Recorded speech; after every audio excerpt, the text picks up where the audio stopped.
TLC just made the biggest decision in reality TV history. Kody is out and the ex-wives are in. Well, at least that is the massive rumor completely taking over the internet right now. And when you look at the actual ratings, it makes perfect sense. For over a decade, we have watched this family navigate the complexities of plural marriage, but something fundamental has shifted. The viewers are no longer tuning in to watch a man balance 4 wives. They are tuning in to watch 3 women rebuild their lives from scratch. And by the end of this, I'll show you the one detail from that day, the alleged massive tantrum Kody threw at TLC producers when he supposedly found out about these secret network meetings that changes how you see this whole story. It is the climax of a decade-long power struggle.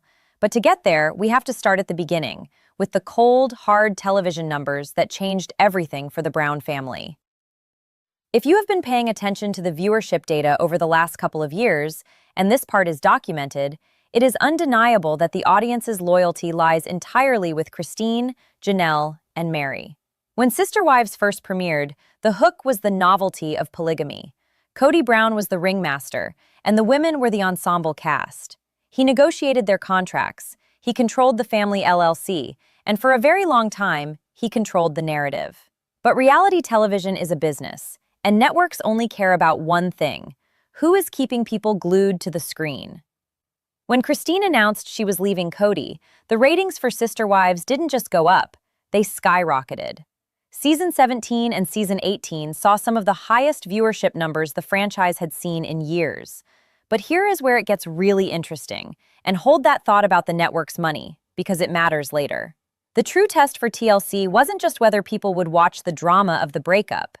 The real test was whether people would watch Christine when Kody wasn't even in the room. That test came in the form of Christine and David's wedding specials. Now, these specials aired, and the numbers came rolling in. The television rating charts showed a massive gap in popularity. Christine's wedding episodes pulled in phenomenal viewership, dominating Sunday night cable. Fans weren't just watching to see Kody's reaction. In fact, they were thrilled that Kody was barely mentioned. They were watching for Christine. They were watching to see a woman who had spent 25 years in a basement apartment finally get her fairy tale ending. TLC executives are not blind. They look at those charts, they see the social media engagement, and they realize a very uncomfortable truth for a certain someone living in a mansion in Flagstaff. Kody Brown is no longer the main character of his own show. Now here is where fans on Reddit and across social media start to wonder, and where the rumors really begin to catch fire. What if Sister Wives, as a concept, is completely dead? The premise of the show was 1 man, 4 wives. That is gone. He is now a monogamous man living with 1 wife, Robyn. The original thesis of the show is extinct. So, the internet has started buzzing with a very specific, very loud rumor that TLC is secretly planning to axe the original Sister Wives banner entirely and launch a spin-off featuring only Christine, Janelle, and Mary. Fans are calling it the Ex-Wives Club, and the momentum behind this idea is absolutely staggering. Nobody at TLC has officially confirmed this cancellation yet. Networks keep their development slates under lock and key until they are ready for a press release. But the timeline of how they film and how contracts are negotiated is hard to ignore. We know that in the past, Kody used to negotiate a single contract for the entire family under one entertainment company.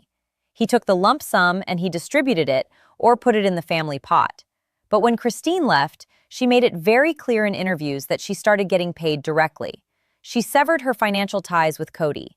Janelle and Mary have since done the same. TLC is already paying these women separately. The infrastructure for a spin-off is already entirely in place. Let's break down what the potential format of this spin-off show could actually look like, because the fan theories are incredibly detailed. Viewers don't just want a rehash of the past, they want a completely new energy. The concept of the Ex-Wives Club wouldn't be about sitting on a couch crying over Kody's shifting rules or Robyn's latest grievances.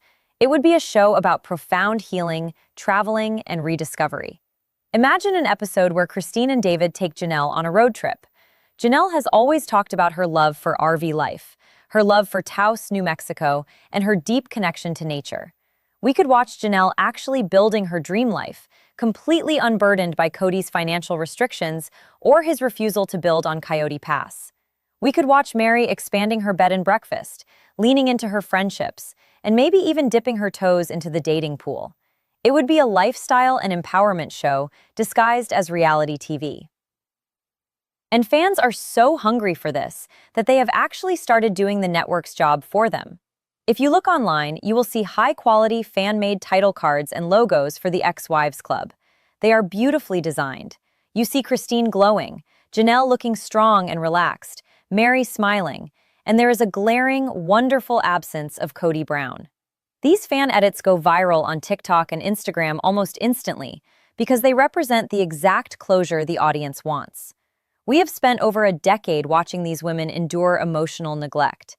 The ultimate payoff for the viewer is to watch them thrive in a space where their former husband cannot interrupt them. This brings us to a very poignant and important shift in the family dynamic. As we all know, this family has been through unimaginable tragedy recently. The loss of Garrison has left a permanent, heartbreaking mark on the family and on the viewing audience who watched him grow up. Because of that profound heartbreak, the tone of what the audience wants has fundamentally changed. Nobody wants to see toxic screaming matches on a reality TV couch anymore. The fans are fiercely protective of Janelle, and they are desperate to see her and the rest of the family surrounded by love, support, and genuine healing. The audience doesn't want the dark, heavy energy that Kody and Robyn bring to the screen. They want light. They want remembrance, tenderness, and family unity among the siblings and the mothers. A show focused purely on the women moving forward and honoring their family would provide that safe space for healing, far away from the bitter grievances of Kody's Flagstaff mansion. But that's not even the strangest part of this whole network transition. Hold that thought because we need to talk about what happens to Kody and Robyn if TLC actually pulls the plug on the main show. If Sister Wives is canceled, Kody is about to lose his biggest source of income, and the financial reality of that is terrifying for them. This part is heavily documented in public property records and on the show itself. Kody and Robyn live in a very expensive, sprawling home in Flagstaff. They have a house full of expensive art, Dickens Village collectibles, and David Yurman jewelry. They also have the Coyote Pass property, which has been a massive financial burden for years. For over a decade, their lifestyle has been entirely subsidized by TLC paychecks.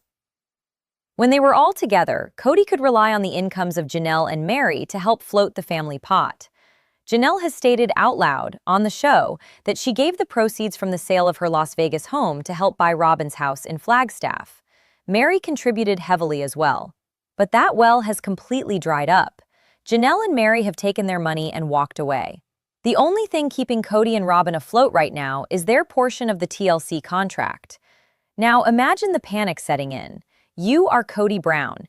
You have spent years telling your wives that you are the head of the household, the leader, the general. You told Christine she wouldn't survive without you. You told Janelle she was being disloyal. You told Mary to move into a barn-dominium. You genuinely believed that you were the star of the show. And then, the ratings for your ex-wife's wedding special come in, and they absolutely crush your standard episodes. And then, the whispers start. The rumors that TLC executives are taking meetings, looking at the data, and realizing they don't need you anymore. This brings us to the payoff I promised you at the start of this video. The internet is absolutely exploding with a rumor about how Kody allegedly reacted when he caught wind of these spin-off plans. Now, we have to frame this clearly. Nobody has released a tape of this, and TLC has not made a public statement. But according to rampant speculation from reality TV insiders and fan communities, Kody threw a massive, unhinged tantrum at TLC producers. The story goes that Kody realized the network was investing heavy production resources into Christine and Janelle's independent lives, while his filming schedule was being reduced to him and Robyn complaining on a patio. Allegedly, Kody started demanding equal airtime. He supposedly argued that he is the patriarch, that the show is called Sister Wives, and that he is legally owed the spotlight because he created the original concept. The rumor suggests he tried to leverage his contract, claiming that a show about his ex-wives without him is a breach of the original spirit of their television deal. Can you imagine the sheer panic in his voice? For years, we have watched Kody demand respect. He has said it himself, on camera, time and time again. He requires respect above all else. But you cannot demand respect from television executives who are looking at a spreadsheet. The numbers don't lie. Kody allegedly found himself in a position where the producers had to subtly explain to him that he is no longer the draw. The fans don't want to hear his side of the story anymore. They have heard it, and they have rejected it. The psychology of this alleged meltdown is absolutely fascinating. Kody has always had a profound need to control the narrative. When Christine left, he didn't just want her to stay. He wanted her to leave on his terms. He wanted the world to see her as a bad sister wife, so that he could remain the victim. But Christine refused to play that game. She left with grace, she found love, and she won the audience. When Kody allegedly screamed at the producers, it wasn't just about losing the money, although the money is a massive factor. It was about a narcissistic collapse. It was the sudden, horrifying realization that millions of people are perfectly happy to watch him fade into total irrelevance. And where does that leave Robyn? Robyn has spent years painting herself as the peacemaker, the one who just wanted to sit on a porch with her sister wives. But fans noticed a long time ago that her actions rarely matched her words. If TLC transitions to the ex-wives club, Robyn is out of a job too. She has no sister wives to bounce off of. She has no conflict to mediate. A show about Kody and Robyn just living a quiet, monogamous life in Flagstaff is not going to pull in millions of viewers. There is no hook. There is no drama. It's just two people living in a house full of unpacked boxes. We'll come back to who was missing from those rumored network meetings, but think about the irony of this situation. Kody spent years withholding affection and attention from his wives as a form of punishment. If they didn't obey his strict COVID rules, he didn't see them. If they didn't respect Robyn, he withheld intimacy. He used his presence as a reward. And now, the ultimate consequence is playing out on a global scale. The wives have realized his presence was never a reward, it was an anchor. And the network has realized it too. The transition from sister wives to a potential ex-wives club is more than just a television rebrand. It is a cultural moment. We are watching a live, televised case study of women reclaiming their autonomy. The reason the internet is so deeply invested in this rumor isn't just because we love reality TV gossip. It's because we want to see a tangible reward for years of emotional endurance. We want to see the villains get their comeuppance in the form of a canceled contract. And we want to see the heroes get their sunset in the form of a lucrative, joyful spin-off. This rumor also highlights the incredible power of the viewers. Networks listen to engagement. When fans stream Christine's wedding, when they make TikToks praising Janelle, when they refuse to engage with Kody's solo segments, the network algorithms pick up on it. TLC isn't giving the ex-wives their own show out of the kindness of their hearts. They are doing it because the audience has literally voted with their remote controls. So, what happens next? If the rumors are true, we might see a final, abbreviated season of Sister Wives to tie up loose ends. A season where the cameras document the final division of assets, the final clearing out of Coyote Pass, and the definitive closing of the Flagstaff chapter. And then, the grand premiere.